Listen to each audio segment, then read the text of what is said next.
Hi guys, so today I'm just doing a mixed media process. I'm showing you some marker swatches that I've done on another piece of paper, and I'm going to be using markers and gouache and paper cut here. But right now what I'm doing is the skin tone for my character, and I'm using a flex marker from the Pro Marker people. It looks really cool, it has a brush nib, which I really love, and they have really good colors. I think I have the entire flex marker selection.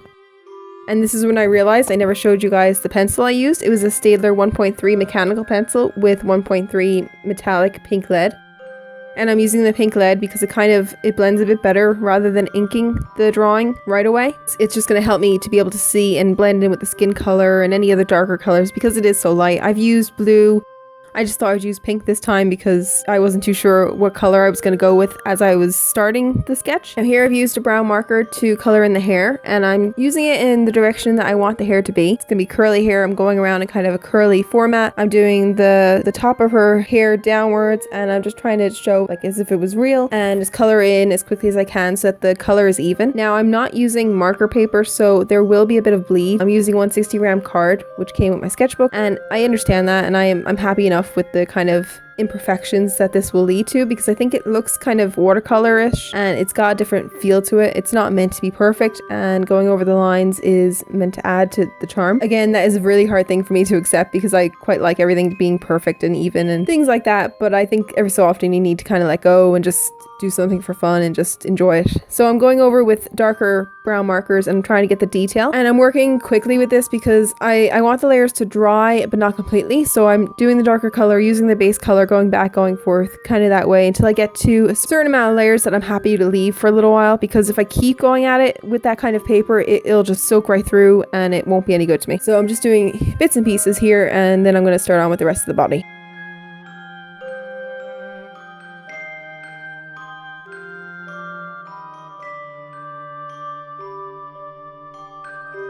Now this marker I got from Tiger. Tiger is kind of like a shop that does everything. It has the most amazing gadgets and stationery, and I found these markers there. I think there was 4 for €4 or something similar along those lines. They're great markers. I got a pack of grey because they're the colors I use quite frequently, and I'm just doing the whole outside of the dress, kind of the shirt and the leggings in this color. And I'm not too worried about the shadow right now. I will be doing that after. I just wanted to get the first layer down.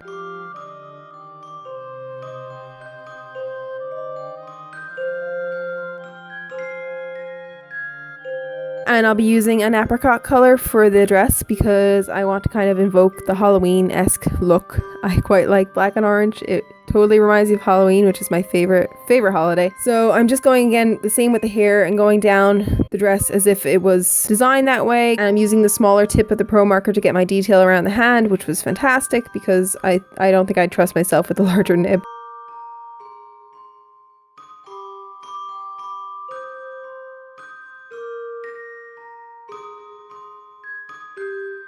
And now I'm going through the shadows with kind of the Copic Chow markers, and I'm just getting the kind of another layer of where I think all the shadows would be. And so then I'm going back over with the base tone, and I'm going back and forth doing this, trying to blend it kind of like the hair. And I've also used a blush color here as well. I'm also using a blue marker because I feel that kind of gives more of a depth to the skin color. I'll use the blue and then I go back to the original flesh and go from there.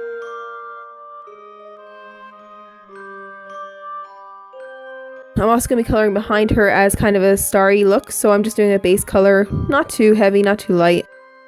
And then I'm going to go back over the tiger marks. The reason I didn't do the boots right away is because I wanted that kind of, right where the boots hit the leggings, I wanted that nice kind of dark color to come naturally, so I just left them be for a little while. But I'm going back over with the shadows and kind of making it look a little bit see-through and a little bit kind of sheer.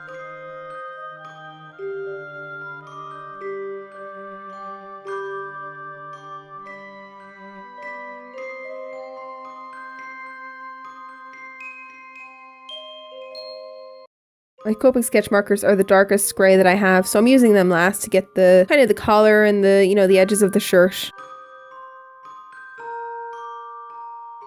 And I'll be going back over them with the apricot, trying to get the orange to be a little bit darker.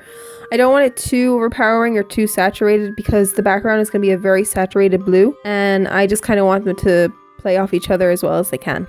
So now I'm going back over the hair, just like I said, and doing the certain details I think will really make it pop. And I'll be using the original base color and going back and forth and back and forth. I quite like the Pro Markers nib for this because I think the detail is really good with those.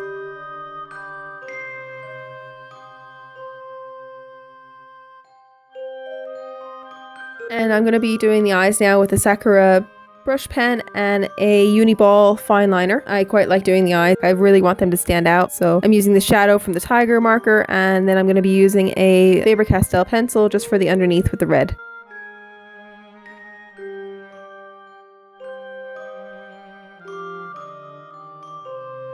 And I'm going with that blue again.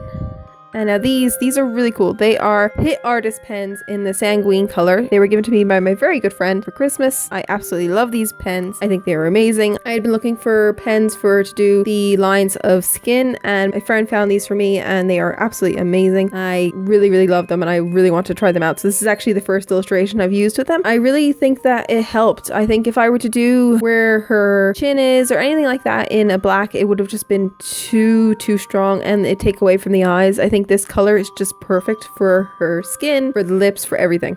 Now I'm just doing the eyes, the blue. I'm doing a light color blue, and then I'm going to be using a Staedtler fine liner pen just to kind of get the little bits of detail. And I'm using a pencil just to get the small details that I don't want to go too harshly on. And the tote bag. Now the hand that's holding the tote bag I was really unhappy with, so I've used gouache to kind of fix this mistake. It's not really a mistake, it's a learning process. I just wasn't happy with how it looked. So what I did was I covered it with gouache because I would be using gouache in the background where the moon is going to be. So I've used kind of a dry brush technique. Now there is a tiny bit of water with this, but I've basically just done yellow and white and kind of blue and then eventually orange. Because if I stayed with the yellow would have been too outlandish with the orange dress.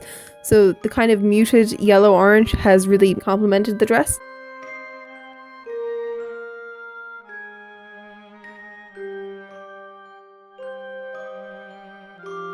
So using that Staedtler fine liner, I'm just doing the glasses around.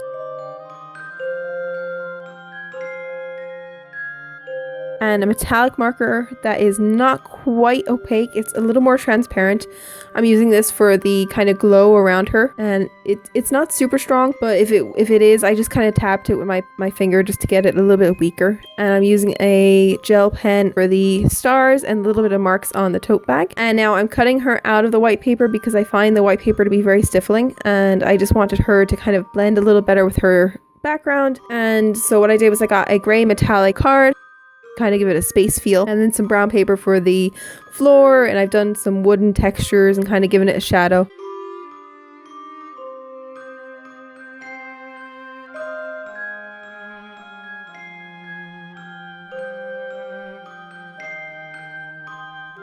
And for the very last bit, I just decided that I would do these little posters of typography of a song that I really love from Savage Garden called To the Moon and Back. And I've just done a few of these and stuck them on the back with double-sided tape. And I've just gone back with the Pitt pens and the Uniball pens just to do a little more details.